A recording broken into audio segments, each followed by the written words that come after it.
Bueno, hoy vamos a ver el resumen que les dije que íbamos a hacer de todo lo que vimos en la primera parte del año, como para después encarar la segunda parte. Entonces, bueno, vamos a empezar voy a compartirles la pantalla para que veamos un poquito este resumen. Ahora después les explico qué son estas dos imágenes. ¿Qué es lo que estuvimos viendo hasta ahora? Lo explicamos el otro día en la clase. Es lo mismo que les dije el día martes en la clase, ¿sí?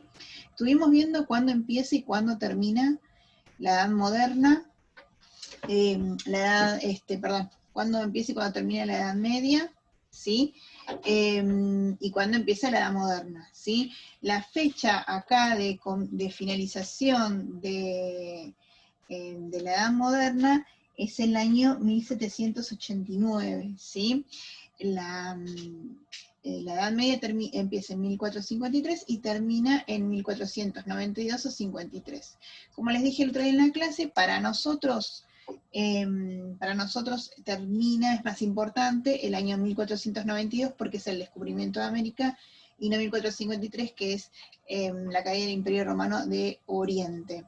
¿Qué estuvimos viendo hasta ahora? Estuvimos viendo desde el punto de vista cultural o artístico, vimos la comparación entre el románico y el gótico, que es importante porque lo comparamos con el Renacimiento, ¿sí? O sea, estuvimos viendo, por un lado, el movimiento artístico propio de la Edad Media, que es el románico, que es el comienzo de la Edad Media, el gótico. ¿Se acuerdan que habíamos visto que el románico eran iglesias chiquitas, con poca luz, poca iluminación, poco contacto con el exterior, porque es un exterior bastante complejo, de muchas guerras, de muchos conflictos, y es un lugar de meditación la iglesia, y el gótico, que es una época en donde se ve cierta opulencia, ya se va abriendo el comercio a diferentes lugares, entonces ahí los materiales son mucho más interesantes en la confección de las iglesias, están los famosos vitrós, los coros, o sea que eso permite la conexión con el exterior, ¿sí?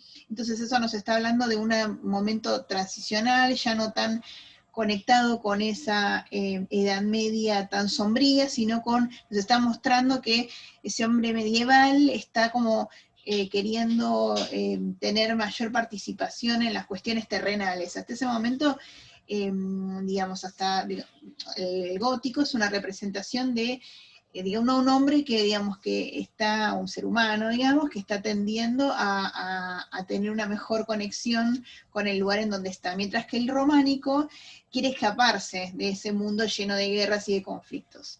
Vimos también el Renacimiento, que se llama Renacimiento porque es un renacer del arte antiguo. Habíamos visto que en el románico y en el gótico no hay proporción, no hay profundidad, que es un arte puramente educativo. Mientras que en el Renacimiento es un movimiento artístico en donde se tiene en cuenta digamos, todas las proporciones y que limitar lo más posible al ojo humano. Hay proporción, hay punto de fuga, el cuerpo humano se parece mucho a la realidad, o sea, eso es lo que se busca en el Renacimiento, ¿sí? Porque tiene otro objetivo el arte, ya no es un arte educativo como es el gótico y el románico, sino que es un arte más bien, es un arte de lo bello, ¿sí? Bien, y después está el humanismo recuerdan que se llamaba así porque, digamos, resaltaba los aspectos fundamentales del ser humano, ¿sí? Aquellos aspectos generales que están en todos, y por eso es que hay algunos textos como los de Maquiavelo, Tomás More o Erasmo de Rotterdam, Dante Alighieri, que son universales, que los podemos ver hace 500 años o ahora y son frases. ¿Se acuerdan que hoy estuvimos viendo las frases? Son algunas. Los libros en sí mismos todos expresan algunas cuestiones de la naturaleza propiamente humana, más allá de en qué época lo ubiquemos. Por eso se llama humanismo, porque está explicando la esencia misma del ser humano, ¿sí? Esto es algo también propio de la edad moderna. Este hombre también de la edad moderna tiene una ruptura con la iglesia, ¿sí? A la Edad Media es una época muy religiosa, de hecho el arte es básicamente religioso, mientras que en la Edad Moderna hay una ruptura, el hombre empieza a hacer algunas objeciones con lo que está viviendo, e incluye también el tema de la religión. ¿Se acuerdan que habíamos hablado de Lutero, del tema de problemas con la Iglesia, un Vaticano que no es del todo acorde con las normas morales vigentes? Y entonces hay por unas cuestiones de, digamos, ¿se acuerdan de dinero? Empieza a haber una especulación muy grande, y bueno, y Lutero decide, además de otras cuestiones de las cuales él no estaba de acuerdo, en Alemania decide separarse y generar el primer cisma, digamos, dentro de la Iglesia Católica de importancia, que es el protestantismo. Del protestantismo, que algunos de los principios básicos son la libre interpretación de la Biblia, por ejemplo, o la traducción de la Biblia al idioma de cada país, o la eliminación del celibato. Después de eso, del protestantismo propiamente dicho, de Lutero, el luteranismo, surgen otras religiones o subreligiones o derivaciones del protestantismo, como les dije yo, que son, por ejemplo, el anglicanismo en Inglaterra, con Enrique VIII, tenemos el calvinismo, los cuáqueros, los adventistas, tenemos un montón de variables que estuvimos viendo nosotros en clase. Bien, desde el punto de vista económico, habíamos visto en la Edad Media que tenemos el tema del trueque y la subsistencia, es decir, que como los pueblos había muchas guerras y muchos conflictos, no sé si ustedes se acuerdan que las personas tenían que comerciar con el vecino de al lado, no podían ir a otro pueblo a comprar los productos que tenían. Si no tenían harina de trigo, tenían que usar harina de cebada, porque no había otra opción. Si el pueblo de al lado tenía cebada, harina de trigo, tendrían que aguantarse, porque no había manera de acceder al otro pueblo, que estaba muy lejos y era muy peligroso llegar. Y el otro aspecto a tener en cuenta en la Edad Media es el tema del trueque. ¿Qué significa esto? Que se intercambiaban producto por producto, no había moneda, desaparece la moneda. Con el surgimiento de la Edad Moderna, ¿qué pasa? Empieza el final ya de la Edad Media, se empieza a reactivar el comercio, los mares que estaban invadidos por pueblos bárbaros y musulmanes empiezan a despejarse, también empieza otra vez a tener curiosidad y, entre comillas, tecnología para esa época, tecnología en embarcaciones que permite que los viajes sean mucho más económicos y mucho más fáciles de llegar y de hacer, y eso va a hacer que justamente haya intercambio de productos, que nuevamente surge la moneda, y que se empiezan a generar los primeros préstamos, y entonces obviamente empiezan a surgir estas nuevas maneras de comerciar, que son características de nuestro tiempo, ¿sí? Ya el capitalismo es algo propio, ya no solamente tiene importancia o valor, como en la Edad Media, las tierras que una persona tenía, sino también el dinero que uno tiene, ¿sí? Bien, desde el punto de vista político tenemos el tema de la Edad Media, de esos reyes que no tienen poder en absoluto, esos reyes, como se dice acá, poder atomizado, dividido, fragmentado, el señor feudal y el rey no había mucha diferencia. Pasamos a un rey absolutamente poderoso en la Edad Moderna, ¿sí? En donde se llega hasta el extremo máximo, que es Luis XIV, en donde decía, el Estado soy yo. Luis XIV es más cerquita del final de la Edad Moderna, pero es para que tengamos una idea de ese proceso que empieza con, digamos, los primeros reyes así con un poquito más de fuerza son los reyes católicos en España.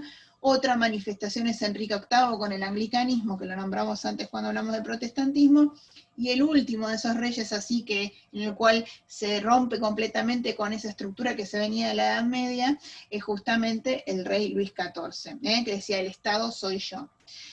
Bien, desde el punto de vista de la sociedad, tenemos que en la Edad Media tenemos a los feudales y los reyes, vamos a ponerlos en la misma altura, porque dependiendo del lugar y cuál es la relación que existe entre ellos, pero no hay mucha diferencia, ¿sí?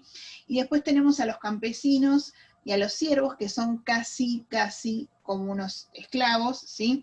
Y en la Edad Moderna vemos que hay reyes, está la corte, que son los señores feudales. Como el rey empieza a tener cada vez más fuerza, más poder, entonces estos señores feudales quedan un poco como sin poder, sin fuerza, y entonces empiezan a necesitar del rey para obtener dinero, para obtener un beneficio, y entonces es que se transforman parte de la corte, ¿sí?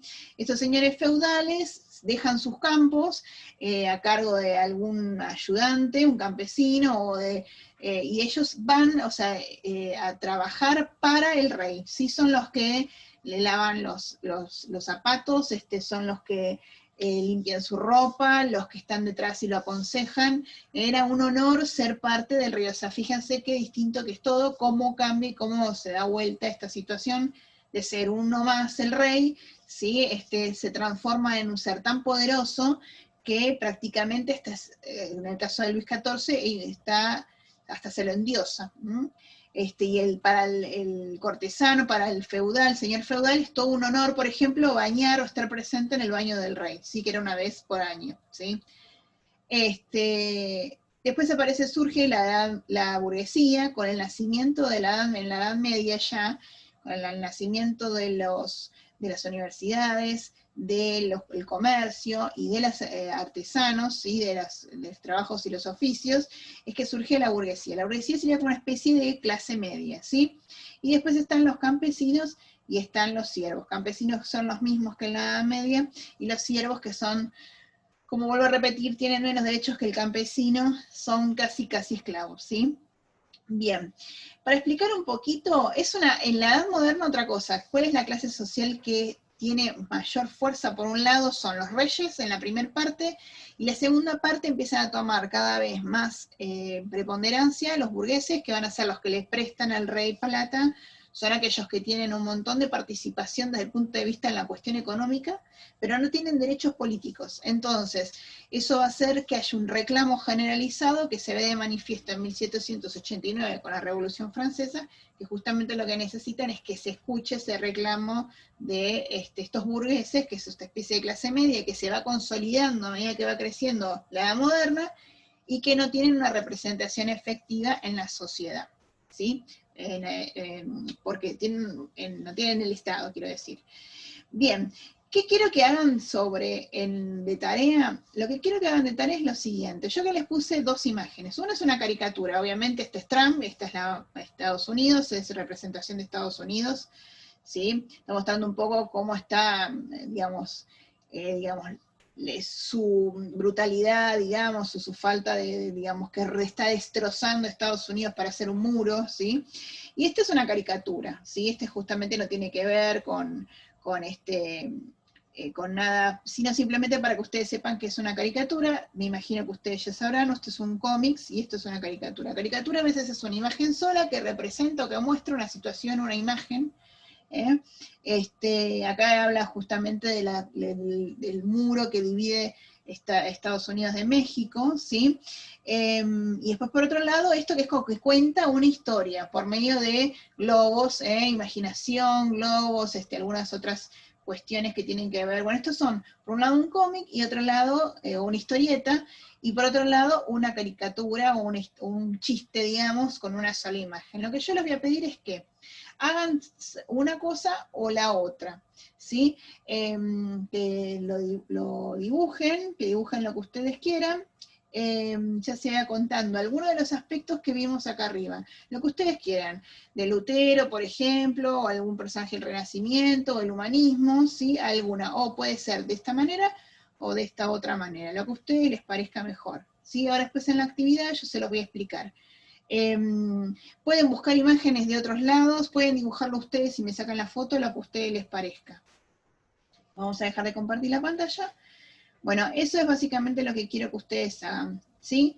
Les explico después, les pongo la tarea bien, y cualquier cosa me dicen las dudas. Y el martes, cuando tenemos clase de vuelta, les explico bien la actividad por si alguien no tiene dudas. Les voy a dar 15 días para hacerlo porque tienen que hacer el cómic.